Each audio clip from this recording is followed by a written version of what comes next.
રક્ષાબંધન ભાઈ ને ભાભી ને લોકો આવવાના છે. નાગરવેલના પાન કેમ કે આમાંથી સ્વીટ બનાવવાના છે. ક્રિએટિવિટી કરીએ. પાવાગઢ ચढ़ के आ गया है.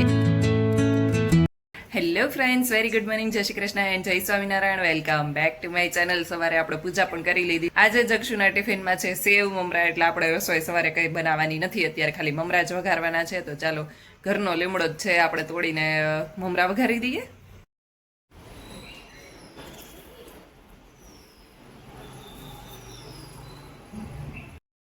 એકદમ મસ્ત ગરમા ગરમ લીમડો નાખીને ખાલી હળદર મીઠાવાળા જ કર્યા છે, કેમ કે સેવ છે ને તીખી છે, પછી વધારે તીખું ના લાગે એના માટે.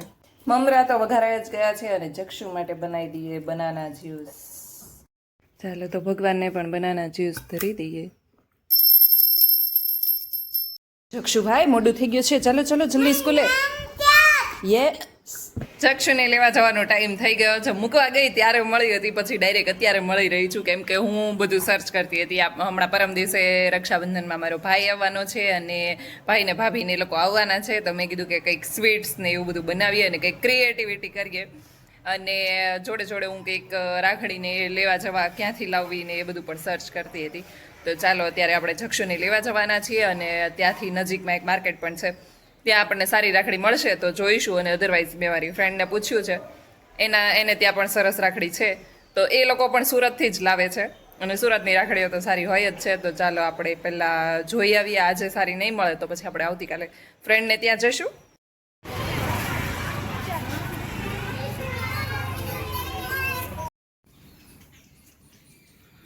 ઓ પાત્રા ને પાન તો બહુ બધા થયા, તો લેતા જઈએ અમે થોડાક. કેવી ગોળ ગોળ મરચી છે, તીખી હોય. આની અંદર નથી, આમાં છે. જો એને લઈ જવા તા આ ગટલા તો ઘણા પાંદડા, બહુ બધા પાંદડા થયા અત્યારે. 2 વાગવા આવ્યા છે અને અમે લોકો રાખડી લઈને આવી ગયા છે. બહુ જ સરસ રાખડી મળી ગઈ. અમે માર્કેટમાં નહોતા ગયા અને અહીં ત્યાંથી બહુ સરસ રાખડી મળી ગઈ છે. તો તમને રક્ષાબંધન વાળા વ્લોગમાં જોવા મળશે. ટાઉનશીપમાં ગયા હતા ને, તો જો જે ફ્રેન્ડની ત્યાં ગયા હતા એની સામે એક બીજી ફ્રેન્ડ પણ રહી છે, તેને પાત્રાના પાન બહુ બધા આપ્યા છે. તો હવે આપણે આમાંથી છે ને પાત્રા બનાવીશું. આજે વૃષભને એ લોકો ગયા છે પાવાગઢ અને એ બધા બોયઝ ટ્રીપમાં ગયા છે. મતલબ એ લોકો દાદર ચડીને ઉપર સુધી જવાના હતા અને અમે લોકો છોકરાઓ લઈને જઈએ ને તો આટલું બધું ચડી ના શકે, રોપવેમાં જ જવું પડે. અને એ લોકોને બધાને દાદર ચડીને જવાનો શોખ હતો, એટલે આજે બધા બોયઝ ગયા છે. એના જોબ પર જે સાથે કલીગ્સ હોય એ બધા. તો હવે આવે પછી આપણે એને પૂછીશું કે કેવા પગ દુખ્યા છે, કેમ કે જ્યારે હું ફર્સ્ટ ટાઈમ પાવાગઢ ગઈ હતી ને ત્યારે અમે લોકો દાદર ચડીને ગયા હતા અને ત્યારે તો આઈ થિંક મોન્સૂન જેવું જ એટમોસ્ફિયર હતું. તોય 4 કે 5 વખત અમે લીંબુ શરબત પીધા હતા, ત્યારે અમે લોકો છેક ઉપર સુધી પહોંચી શક્યા હતા. છીએ ઘરે અને કાલે મંચુરિયન બનાવ્યું હતું, તો આપણે એક્સ્ટ્રા વધ્યું છે તો ખાવા માટે બેસી ગયા છે. અમારા જક્ષુભાઈને મંચુરિયન બહુ ભાવે છે ને, અને ઘરનું છે એટલે નડે પણ નહીં. ગઈકાલે તો કહેવાનું ભૂલી ગઈ હતી, પરંતુ આજે કહી દઉં છું કે જેને મંચુરિયન ભાવતું હોય અને બહારનું ના ખાતા હોય, આવી જ જજો ખાવા માટે. પાવાગઢ ચढ़ के आ गया હે. પગ દેખા તો કેમ રોપવેમાં ઉપર ચડાતા? ચડો તો ઉતરવું ન પડે, ગાતા ઉતરી ન. કેવાક પગ દેખા? હવે દુખે, ચડતી વખતે ના દુખે.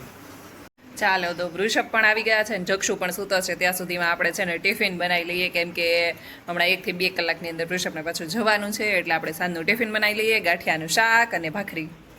અહીંયા મારો ભાખરીનો લોટ બંધાઈ ગયો છે અને અહીંયા ગાંઠિયાનું આપણે મસાલા કરી લીધા છે. હમણાં થોડી વારમાં થોડું પાણી એડ કરીને સારી રીતે લોટ બાંધી દઈએ અને પછી ગાંઠિયા પાડીશું ગરમ ગરમ છાશની અંદર. આજે સવારે લીમડો તોડ્યો ને તો એક સાથે 2 ડાળી તોડાઈ ગઈ હતી, તો મેં કીધું કે હવે સાંજે તો શું કામમાં લાગશે, એટલે મેં 2 યુઝ કરી નાખી. પરંતુ અત્યારે હવે ગાંઠિયાનું શાક કરવું છે ને, તો પાછો લીમડો તોડવા માટે આપણે આવી ગયા છીએ. કોઈ પણ શાકની અંદર તમારે છાશ એડ કરવાથી છાશ ફાટી જતી હોય ને, તો આવી રીતે કરવાનું. જો મેં છે ને જે તપેલીની અંદર ગાંઠિયાનું આ જે બેટર બનાવ્યું હતું ને, એ જ તપેલીની અંદર છે ને થોડી વાર માટે છાશ રહેવા દઈશ, એટલે ચણાનો લોટ છે ને છાશની અંદર ભળી જશે. પછી આપણી જે ગ્રેવી થાય ને એ પણ ઘાટી થઈ જાય અને છાશ પણ ફાટે નહીં, એ બંને વસ્તુ થાય. અને બાકી આપણે જે ચણાનું બેટર હતું એ આની અંદર ભરી લીધું છે. આને આપણે થોડી વાર માટે રેસ્ટ આપ્યો છે, એ સારી રીતે મિક્સ થઈ જાય ત્યાં સુધી આપણે ભાખરી બનાવી લઈએ. તમને છે ને મારો ભાખરીનો લોટ થોડોક શ્યામ જેવો દેખાતો હશે, એટલે બ્લેકિશ, કેમ કે હું એની અંદર છે ને બાજરો પણ દળાવીને એડ કરું છું. બાજરો, જુવાર, રાગી એ બધું મિક્સ છે, એટલે નોર્મલી ભાખરી વ્હાઈટ થતી હોય, પરંતુ આપણી થોડી બ્રાઉનિશ ઉપર જાય. તો ચાલો હવે ભાખરી બનાવી લઈએ, અને હજુ આપણે વિડીયો એડિટિંગનું કામ પણ બાકી છે, કેમ કે સવારથી આપણે બહાર જતા રહ્યા હતા, રાખડી લેવા માટે જતા રહ્યા હતા, અને પછી આવીને જક્ષુને સુવડાવ્યું અને ખવડાવ્યું ને એ બધું કામ કર્યું. એમાં ને એમાં આપણે આજે વિડીયો એડિટ કરવાનો બાકી રહી ગયો છે, ને અત્યારે પાછું ટિફિનનું કામકાજ પણ આવી ગયું છે, એટલે પહેલાં આપણે ટિફિન પતાવી દઈએ, અને આજનો વિડીયો થોડોક લેટ મુકાશે તો ચાલશે, બાકી તો આમ ટાઈમે જ આવી જશે કદાચ. તાવડી તપે છે ત્યાં સુધી હું તમને આજે એટમોસ્ફિયર બતાવી દઉં. એટલો મસ્ત સરસ તડકો છે, અને આપણે આપણી ફ્રેન્ડની ઘરે ગયા હતા ને ત્યાંથી એણે નાગરવેલ આપી છે. તો નાગરવેલને આપણે છે ને પાણીની અંદર આ જે ટમ્લર આવે ને એની અંદર ભરીને મૂકી દીધું છે, એટલે સરસ એવા રૂટ્સ ડેવલપ થઈ જશે. અને બાકી બધા જો પ્લાન્ટ્સ આપણા છે ને એ તડકો ખાઈ રહ્યા છે. થોડા થોડા દિવસે આવો તડકો નીકળે ને તો ખેડૂતોને પણ સારું અને આપણે માટે પણ સારું, કેમ કે આ ભેજની જે સ્મેલ હોય ને એ જતી રહી, અને ભેજવાળું એટમોસ્ફિયર, જે કપડાં ને બધું સુકવવાનું ને એ બધું કામકાજ પણ સારી રીતે થઈ જાય. એટલે થોડા દિવસ, એટલે અઠવાડિયામાં 2 દિવસ તડકો અને 3-4 દિવસ વરસાદ એવી રીતે આવે તો આપણને કોઈ વાંધો નથી. ભલે વરસાદ મોન્સૂનનું કામ છે વરસાદ પડવાનું, તો ચોમાસામાં વરસાદ તો આવે જ, એને આપણે ના તો પાડી ના શકીએ, એટલે ભલે આવતો, પરંતુ આવી રીતે ક્યારેક ક્યારેક તડકો નીકળે ને તો મસ્ત એટમોસ્ફિયર થઈ જાય ને મજા આવે. ચાલો, તો આપણી ભાખરીઓ બની ગઈ છે, છેલ્લી ભાખરી ચડી રહી છે, પછી આપણે શાક વઘારી લઈએ.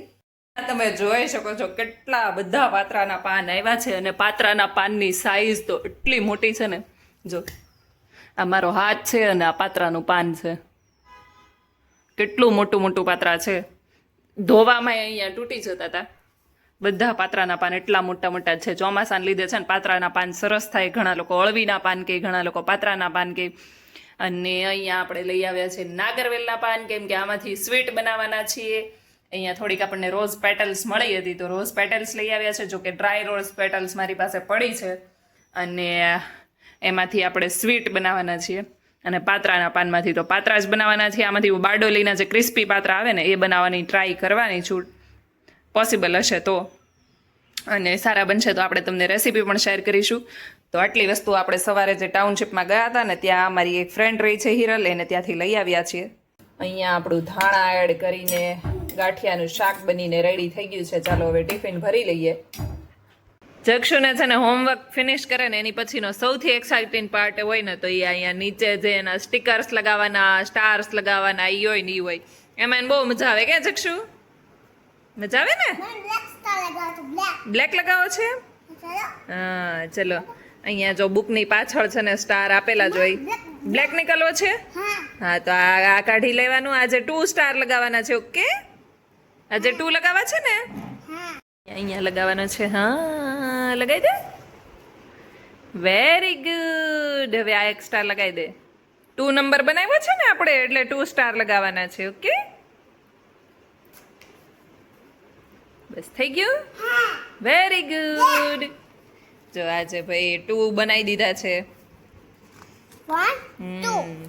પછી હવે 3 માં શું છે? જો તો સ્માઈલી લગાવવાના છે કે સ્ટાર જ લગાવવાના છે? ઓ 3 સ્માઈલી. અહીંયા સ્ટાર જ હતા ને? હા, બસ છોડ દે. પછી અહીંયા છે ને 3 સ્માઈલી આવશે. ઓકે, જ્યારે કાલે સ્કૂલમાં કરાવે ને 3, ત્યારે આપણે સ્માઈલી બનાવવાના. આજ માટે બસ આટલું જ. કાલે મળીએ ફરી એક નવા વ્લોગની સાથે. ત્યાં સુધી ગુડ નાઇટ, જય શ્રી કૃષ્ણ, જય સ્વામિનારાયણ. મારી ચેનલ ઉપર નવા હોય તો સબસ્ક્રાઇબ કરવાનું ભૂલતા નહીં. Thank you for watching. Bye bye.